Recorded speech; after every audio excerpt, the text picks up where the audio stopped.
عمر 3 چیزوں سے بڑھتی ہے.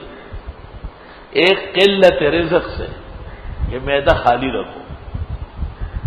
اگر آپ کا معدہ سانس نہیں لے سکتا ہے تو آپ دیر تک نہیں رہیں گے.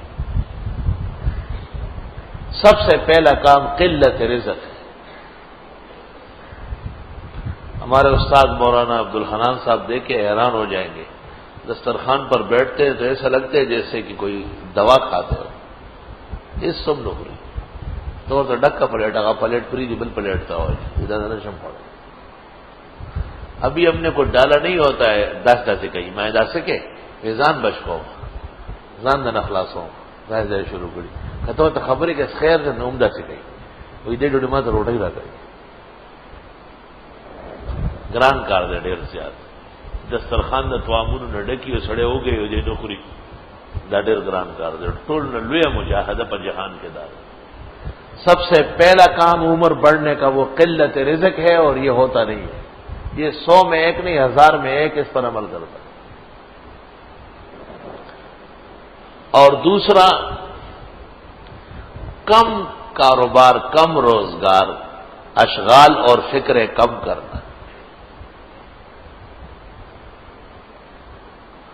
چنانچہ اگر استاد محترم کو کہا گیا کہ پوری دنیا کے مسلمان معاذ اللہ کافر ہو گئے تو وہ کہیں گے اچھا ہو گئے نہیں جا سے حکم جیب جہنم تھا بس خبر ختم دین زیادہ غم شکو لے. اور اگر ان کو کہیں کہ کل کائنات کے کفار مسلمان ہو گئے، موحد ہو گئے، تو ان کو ضرورت سے زیادہ خوشی نہیں ہوگی. نہ پا غم کے ڈیر اریان دے اور نہ پا خوشحالی ڈیر خوشحالی. دم رہے اعتدال پا جہان کے ماں پا بندے بشر کے نہ دیکھا دے لگا پا دیر سڑی کی جائے اعتدال.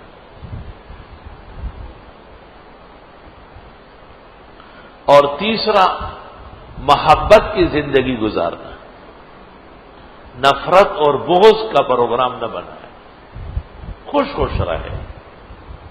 یہ اور تنبیہ بھی کسی کو کرے تو فوری زائل ہو جائے، اس کے ساتھ بیٹھے نہیں. ٹھیک ہے تنبیہ استاذ کا حق ہے، منتظم کی ضرورت ہے، اس کے بغیر وہ ہزاروں آدمیوں کو کیسے رکھ سکتا ہے. لیکن بس تنبیہ کے بعد کر معاملہ سدھر جائے، طبیعت سے بوجھ اترنا چاہیے.